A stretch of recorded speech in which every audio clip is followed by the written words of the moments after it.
자주 들으셨는지 모르겠지만 신약, 구약 할 때 그 뒤에는 약은 한자로 약속하다, 계약하다 할 때 그 약자입니다. 자, 상대방이 있어야 약속이 이루어지듯이 혼자 하는 약속도 누구가 상대방이죠? 내 자신이 상대방이에요. 그러니까 신약과 구약은 다 상대가 있는 약속입니다. 혼자 하는 약속이 아니라 상대가 꼭 있는 약속입니다.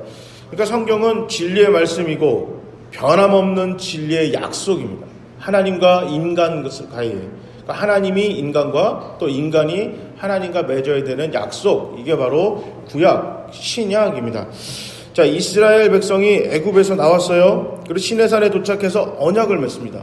이게 시내산 언약인데, 이거 시내산 언약은 굉장히 간단합니다. 이게 설명이 긴데, 이거를 단순하게 딱 정의 내려서 요약하면, 하나님은 이스라엘의 하나님 되어주시고, 이스라엘은 하나님 백성 되고, 이게 바로 그 시내산 언약이에요. 그러니까 하나님은 하나님 되어주시고, 이스라엘은 백성 되고, 이게 출애굽기에서 나오는 시내산 언약이고요. 구약 성경 전체를 아우르는 하나님과 이스라엘과의 약속입니다.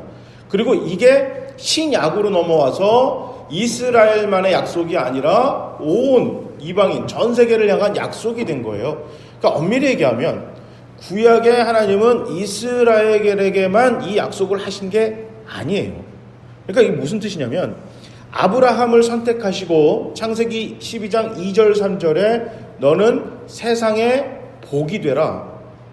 그래서 내가 너를 선택할 것이고 너에게 복 줄 거다. 그러니까 온 인류가 복 받기를 하나님이 원하셔서 이스라엘을 선택하셨어요.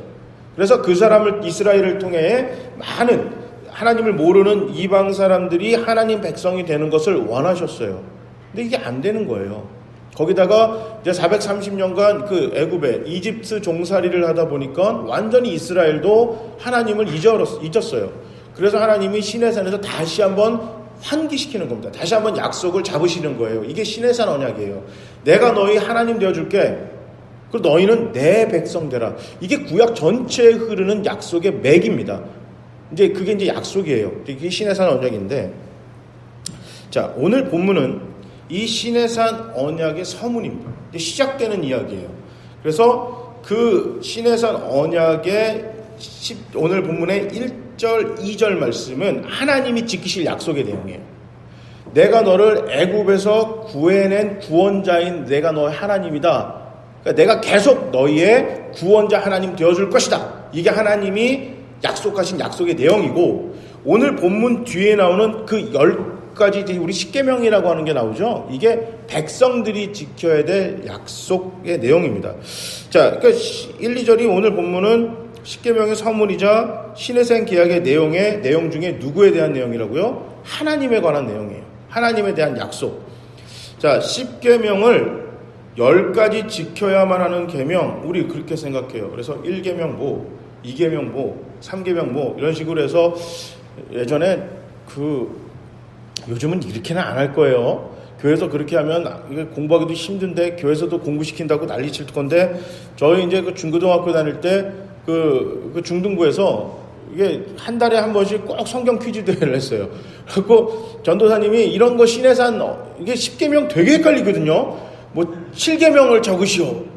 뭐 우리나라 애국가도 잘 모르겠는데 이제 그거를 이제 외워야 돼요. 그리고 뭐 적어서 막 외우고 막 그랬던 기억이 나는데, 그래서 하나하나 각자 독립적인 율법이다 이렇게 생각하기 쉽습니다.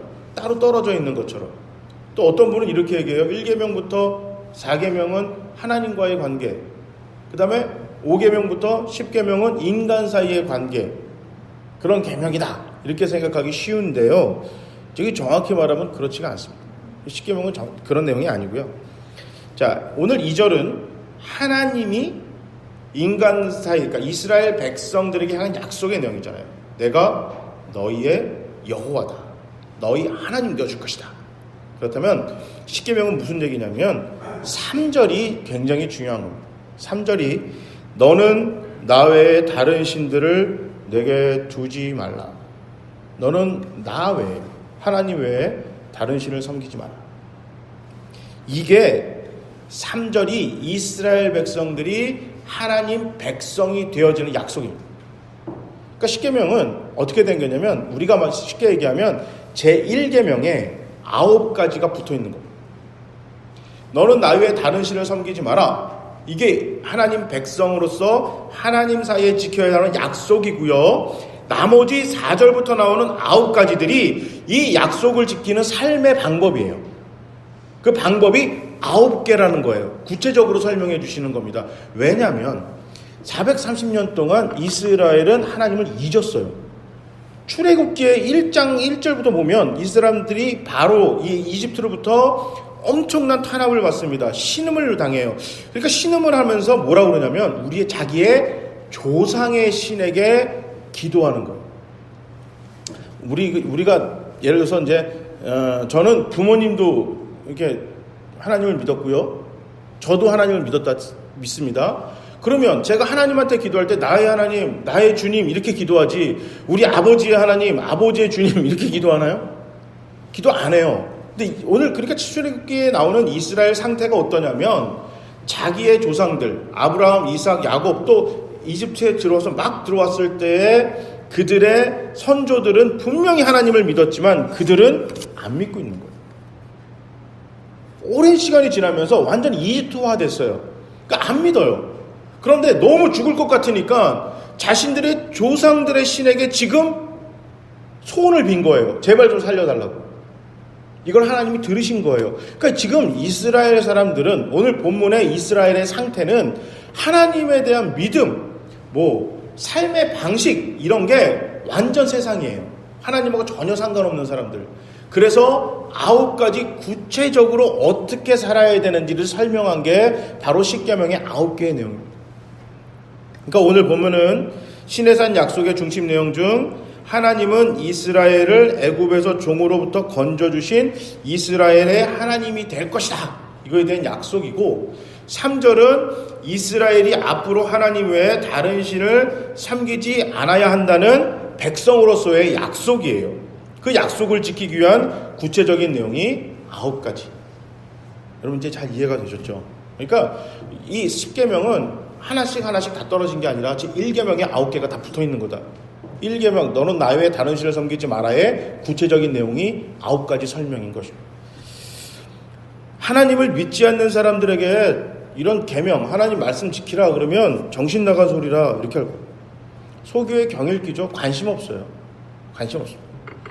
그래서 10계명에는 하나님은 온 인류 사람들에게 세상은 그렇게 살아야 된다 이렇게 얘기한 게 아니라 구체적으로 누구라고 이렇게 지목하셨어요. 바로 너라는 단어가 수없이 나옵니다. 3절에 보면 너는 나 외에 다른 신들을 두지 마라. 4절은 너를 위해 새긴 우상을 만들지 말고 5절은 너는 너 하나님 여호와의 이름을 명령되이 일컫지 말라. 6절에 안식일을 거룩하게 지키라 하면서 설명을 보면 너의 아들, 너의 딸, 너의 남종, 너의 여종, 너의 가축 너를 문안하는 모든 사람들라는 말 식으로 너를 계속해서 강조합니다. 이 너가 누구죠? 바로 하나님의 백성들. 하나님이 애굽으로부터 종되었던 너를 건져내었다라고 하는 그 사람들인 거예요. 구원받은 사람들이 꼭 지켜야만 하는 그런 내용들을 하나님이 오늘 본문과 그 밑에 계속해서 이야기를 하고 계십니다. 하나님은 하나님의 백성의 고통과 아픔을 굽어 살피십니다. 계속해서 보세요. 계속해서 보시면서 그들을 건져주십니다.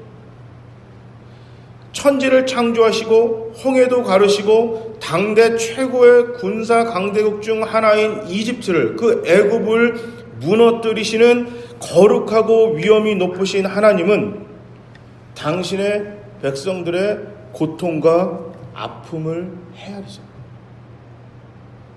그 한 사람 한 사람들을 바라보고 계세요. 그래서 십계명이 하나님이 우리 한 사람 한 사람에게 또 공동체에게 주는 말씀이기도 하지만 나 한 사람 한 사람한테 주는 이유가 뭐냐면 너희가 두 번 다시 같은 그 고통 안으로 들어가기를 원치 않는다라는 하나님의 강력한 의지예요. 그 마음의 표현인 거예요.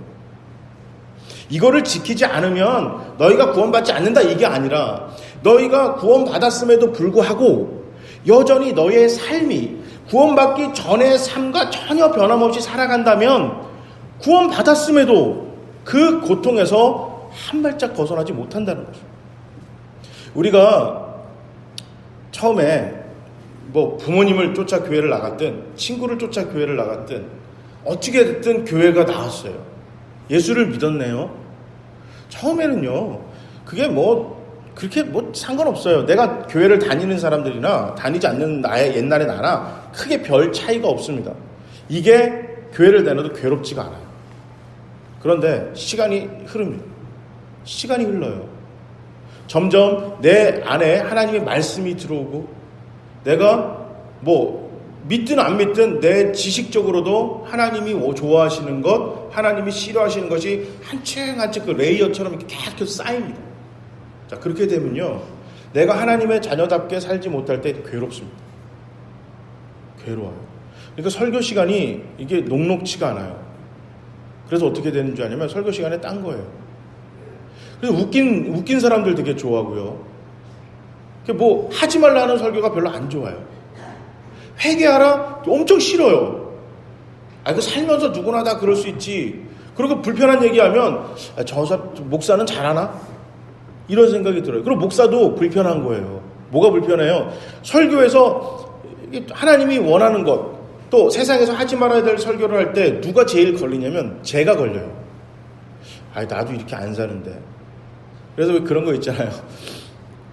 목사가 설교할 때 제일 편한 게 뭐냐면 그 목사님 사모님이 앉아있지 않는 거예요. 설교할 때 그 와이프가 없는 거예요. 자녀들이 없을 때 너무너무 좋아요. 목사는 설교하기가.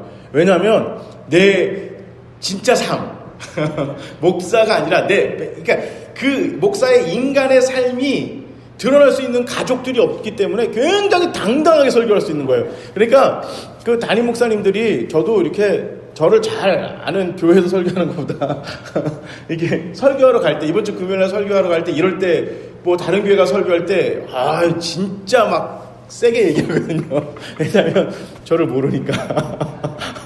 저를 모르니까.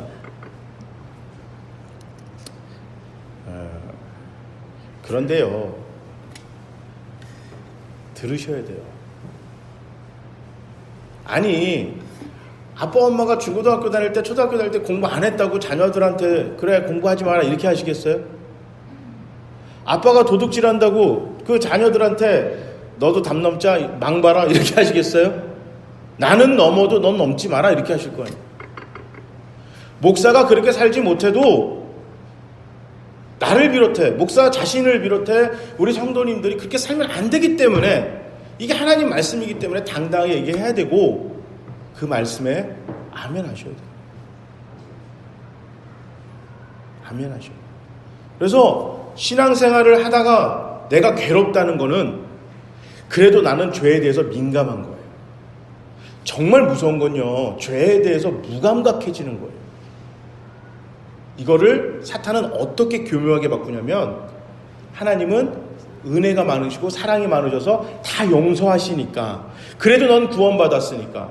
자, 사탄은 우리가 구원받기 전에는 하나님의 백성이 되는 것을 정말 철저히 막습니다. 세계 그 어떤 디펜스를 잘하는 운동선수보다 더 강력하고 더 지혜롭고 수많은 방법을 통해 우리 입술로 하나님이 나의 구주가, 예수가 나의 구주이십니다라는 고백을 못하게끔 막아요. 그런데 안타깝게도 그 고백을 한 하나님의 백성들이 됐네요. 그 이후에 사탄은 어떤 방법을 사용하냐면, 하나님의 자녀들이 하나님의 자녀들답게 살지 못하도록 수없이 우리를 방해합니다. 왜냐하면 우리야 놓친 물고기지만 저 놓친 물고기가 세상에 나가서 다른 외부의 물고기들 끌고 올까봐, 쉽게 말하면 전도 못하게 만드는 거예요. 그렇잖아요. 이거 한번 생각해 보세요. 세상 사람들하고 똑같이, 예수 안 믿는 사람들하고 똑같이 살면요, 전도하기 정말 힘들어요. 교회 가자는 말이 잘 안 떨어져요. 아니면 우리 교회는 둘째치고 너 가까운 교회 말 못해요. 마치 내가 기독교인인 걸 숨기고 살잖아요. 누가 알면 큰일 날 것처럼. 무슨 007이에요? 막 뭐 그런 식으로 막 신앙생활을 해요. 내가 교회 나가는 걸 막 절대 이게 숨기는 거죠. 왜냐? 내 삶이 하나님 말씀대로 못 살기 때문에. 그래서 어떻게 돼요? 괴로워요. 괴롭습니다. 이 괴로움이 시간이 지나다 보면 점점 무감각해지겠죠. 누가 좋아해요? 사탄이 좋아하고 세상이 좋아합니다. 하나님은 심히 슬퍼하며 탄식하는 것입니다. 우리를 분명히 구원과 해방의 길로 인도하시는 나는 너의 하나님이다, 너의 여호와라고 분명히 하나님 못 박으셨고, 이 약속을 나는 끝까지 지킬 터니 너는 나 외에 다른 신을 섬기지 마라. 이 약속을 꿋꿋하게 지켜다.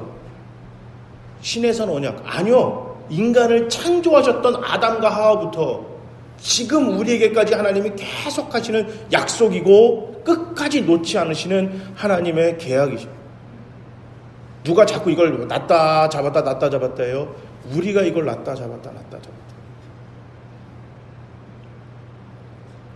애굽은 이스라엘 백성에게 있어서는 고통과 죽음의 장소였습니다. 그런데 하나님이 그곳에서 이스라엘을 건져내셨습니다. 출애굽, 애굽에서 구원시킨 하나님, 애굽에서 구원한 사람이 바로 나다. 바로 나다. 이것이 시내산 언약의 시작이고 시내산 언약의 끝입니다. 내가 누구를 건져냈다고요? 바로 너를 건져냈다는 거예요. 지금 이 시간 우리에게 하나님 말씀하십니다. 내가 목사들로 태어났기 때문에 아버지에게 부모님에게 탁 묻어갖고 마치 꽃가루 인생처럼 어디 묻어있는 것처럼 구원받은 게 아니고 하나님은 지금 나를 건져내셨다는 거예요. 내가 너를 건져냈다. 지금 이 시간 나 한 사람 한 사람에게 하나님이 하시는 말씀입니다. 이 약속으로 이스라엘은 삶의 주인이 바뀌었습니다. 지금까지는 애굽의 바로들이 자기들의 삶의 주인이었는데 출애굽을 통하여 하나님이 그들의 삶의 주인이 되셨습니다. 그 구원의 징표가 십계명이었습니다. 십계명이었습니다. 바로의 손에서 구원하신 이스라엘을 그 애굽 땅에서 건져내신 하나님이 지금 우리의 하나님이십니다. 이 바로라는 말은 한 왕의 이름이 아니고요, 애굽의 왕을 칭하는 말입니다. 우리나라는 왕이라고 그러잖아요. 그 이집트는 바로라고, 파라오잖아요. 그 바로라고 말하는 건데요. 이거는 시대마다 수많은 바로들이 있었죠. 이스라엘은 수많은 바로들에게서 고통받고 있었습니다. 이 약속이, 이 구원의 약속이 지금 우리에게도 이어져 가고 있는 거예요. 우리 역시 수많은 바로들이 우리를 괴롭고 힘들게 만들었어요. 그 중에 절대 우리가 헤어나지 못하게 만들었던 바로가 누구죠? 바로 죄입니다. 죄. 신분이에요. 신분은 내가 어떻게 노력해도 이게 해결이 안 됩니다. 해결이 안 돼요. 이제 얼마 뒤면은 이제 그 아내랑 애기들은 1년 동안 이제 미국에 잠깐 가게 돼 있는데요.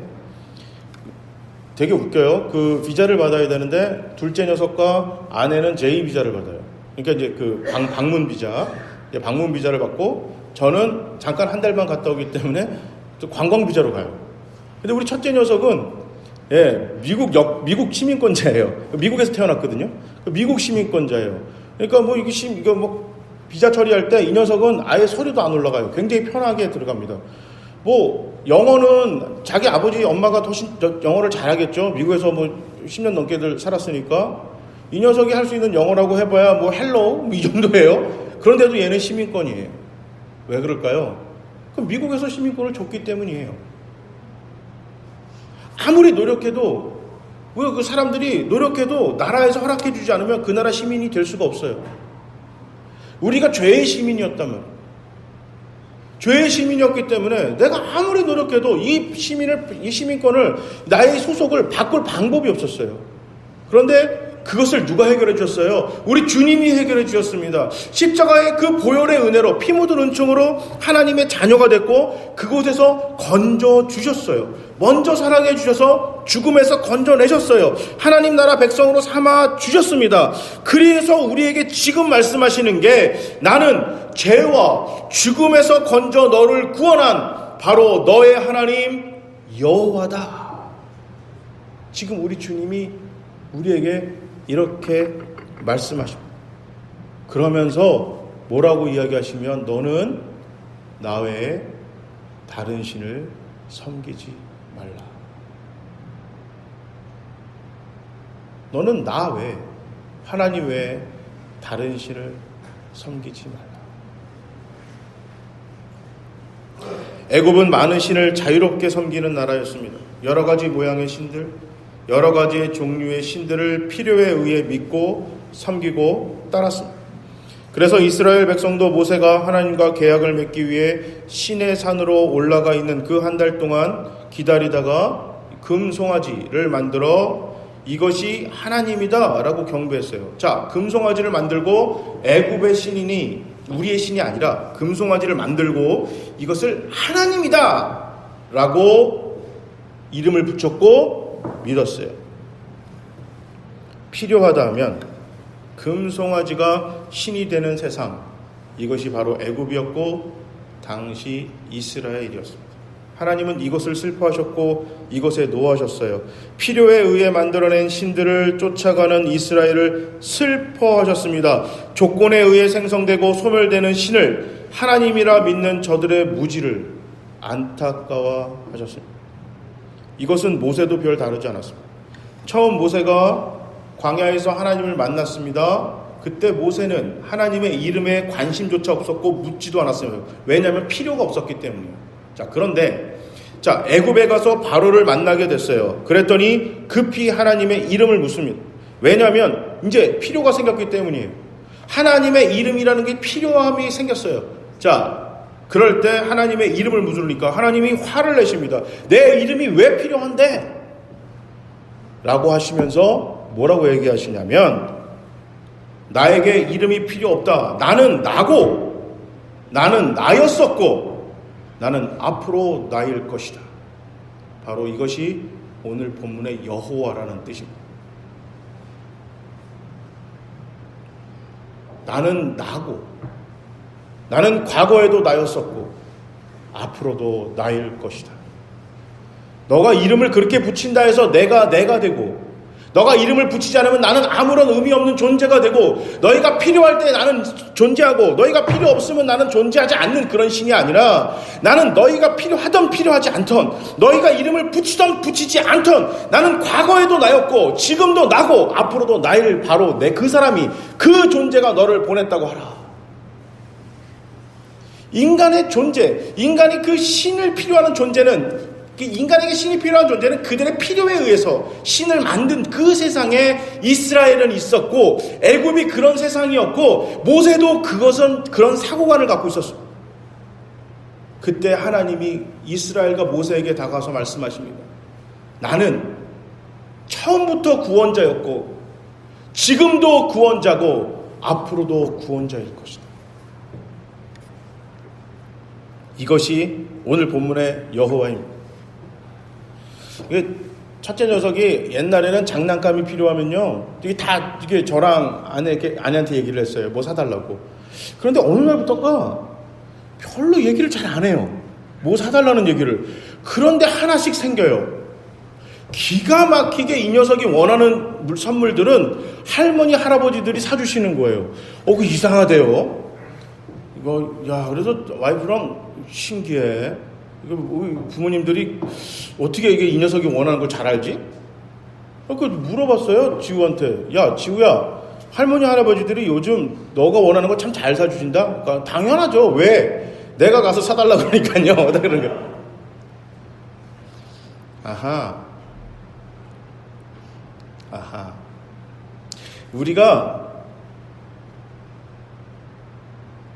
제 아들 녀석처럼 하나님 믿는 거예요. 하나님이라고 이름은 붙여놨지만 필요할 땐 진짜 우리가 믿는 하나님을 믿고 거기에 요구하고 거기에 섬기고, 또 필요할 땐 돈을 섬기면서 거기에 하나님의 이름을 붙여놔요.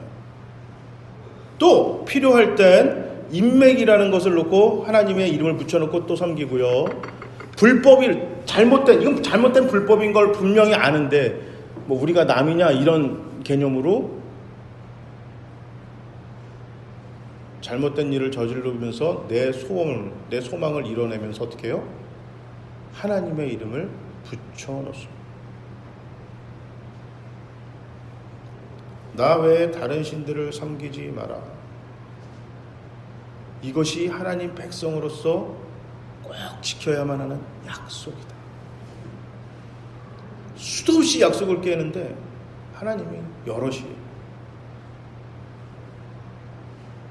지우한텐 아빠도 하나님, 할아버지도 하나님, 외할아버지도 하나님, 외할머니도 하나님, 친할머니도 하나님.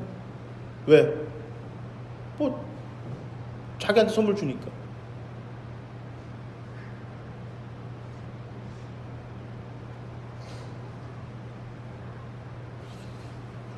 필요에 의해 만들어진 이름은 하나님의 진짜 이름이 아닙니다.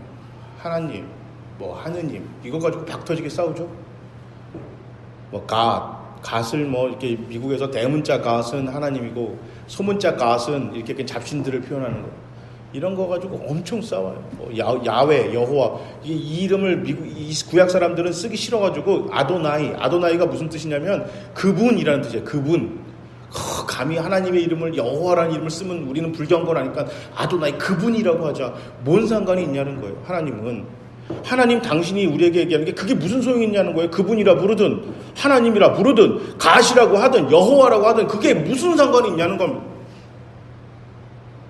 필요에 의해 금송아지를 만들든 염소를 만들든 십자가를 들고 있든 하나님의 모양은 그게 아닌데, 진짜 하나님이 필요하고 하나님의 본질은 그게 아닌데 우리가 필요의 조건에 의해서 만들어지고 왜곡되고 소멸하는 존재로 하나님을 만들고 있습니다. 그러면서 한치의 부끄럼도 없고 한치의 양심의 찔림도 없어요. 나 외에 다른 신을 섬기지 마라. 나는 영원히, 과거에도 그랬고 지금도 그러고 앞으로도 그럴 너의 여호와 구원자다라고 하나님은 말씀하셨는데, 그 약속을 하나님은 끝까지 지키고 가시는데 우리는 나 외에 다른 신을 섬기지 말라는 그 하나님의 약속을 수도 없이 파기합니다. 부모님들의 하나님은 때로는 자녀예요. 자녀를 가르치는 학교 선생님, 학원 선생님이 그들의 하나님입니다. 자녀들은 커가면서 부모의 지갑이 하나님입니다.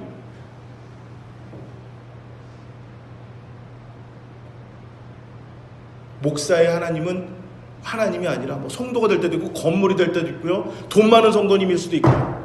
자기 학벌일 수도 있어요. 그것이 my God. 실제로 하나님 잘 섬기고 믿고 따르지도 않습니다. 하나도 양심에 꺼리고 찔리는 게 없습니다. 하나님은 과거에도 죄인을 구원하셨고 현재에도 구하고 계시고 앞으로도 구하실 분이십니다. 붓꽃 같은 눈으로 졸지도 주무시지도 않고 당신의 백성들을 과거에도 살피셨고 지금도 살피시고 앞으로도 살피실 분입니다. 어떤 모양을 만들던 이름을 뭐라고 붙이던 하나님은 하나님이십니다. 이 하나님을 믿으시고 이 하나님만 따르는 모두가 되시기를 바랍니다. 우리를 구원하시기 위해 창조주의 권위도 온 우주의 통치자의 권세도 다 포기하시고 이 낮고 낮은 곳까지 불이 나게 달려오셨습니다. 왕실의 요람이 됐던 마국간의 말밥통이 됐던 상관없으셨습니다. 어떤 비난과 누명도 마다하지 않으시고 기꺼이 십자가를 짊어지셨습니다. 너무너무 고통스러워서 십자가에서 아버지 나를 왜 버리십니까? 이렇게까지 힘들게 하지 마십시오라고 신음하고 고통하시면서도 끝까지 죄인들을 보면서는 용서하셨고 그들을 배려하셨습니다. 단 한 명도 남지 않고 다 도망간 제자들을 부활하신 후에 만났을 때 첫 인사가 너 이놈의 새끼가 아니라 샬롬 평안이 있을지어다.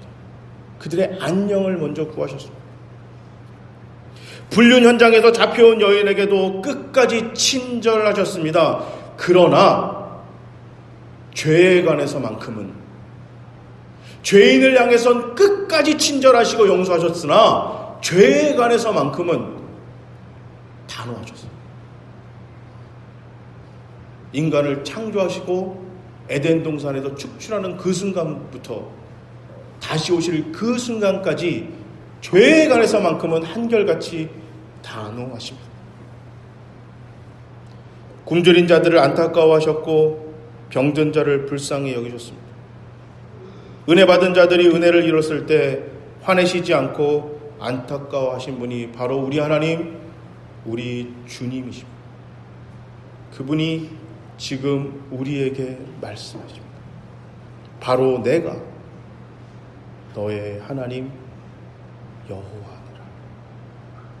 바로 내가 너를 구원한 여호와니라.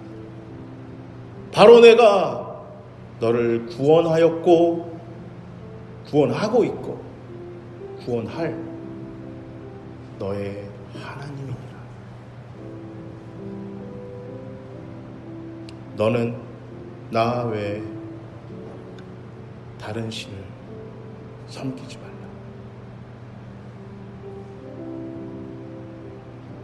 너는 나 외에 너의 의지할 곳을 두지 말라.